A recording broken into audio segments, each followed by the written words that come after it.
Many people think greed only shows up in obvious ways.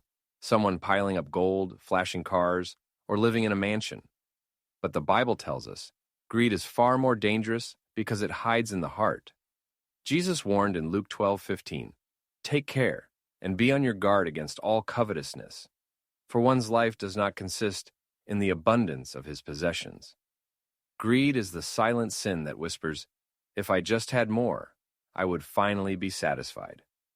But Ecclesiastes 5:10 says, "He who loves money will not be satisfied with money, nor he who loves wealth with his income. This also is vanity." Greed is like drinking salt water.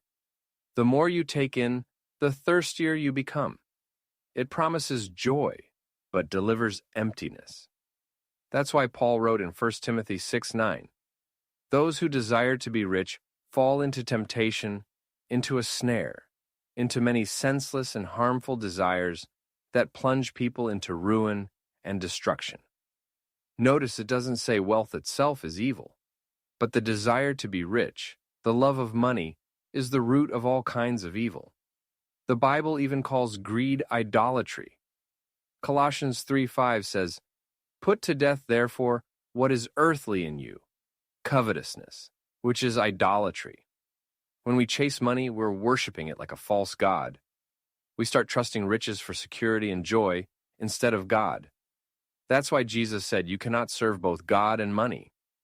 You will love one and despise the other. Look at Achan in Joshua 7. God told Israel not to take from the devoted things after Jericho. But Achan saw, he coveted, and he took. That one act of greed cost him and his family everything. Or Gehazi, Elisha's servant in 2 Kings 5, who lied to Naaman to take silver and clothes, his greed ruined him. And Judas, who betrayed Jesus for 30 pieces of silver. Greed blinded him until it was too late.